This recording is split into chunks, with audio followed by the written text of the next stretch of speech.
and we began to hope that we would find peace in your midst. We weren't welcomed happily, but we were accepted, and we were content with that. At first, you feared us, coming from a death world and being able to eat most types of flora and fauna. After some time, you saw us as peaceful and kind, albeit cunning beings.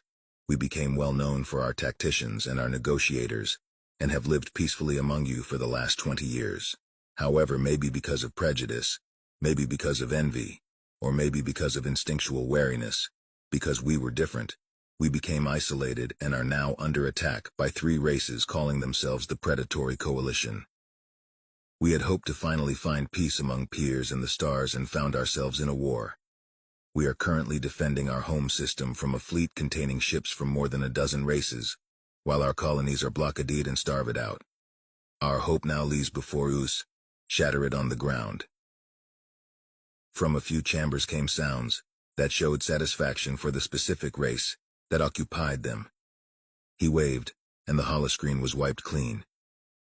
The first fact is that we asked the council to stop them countless times, pointed out the laws they had broken, the regulations they had ignored. We offered treaties and deals, asked our trade partners, asked our allies and friends. We were denied at each step. Each sentence was ended with a new document being added to the display. The council saw no reason to act.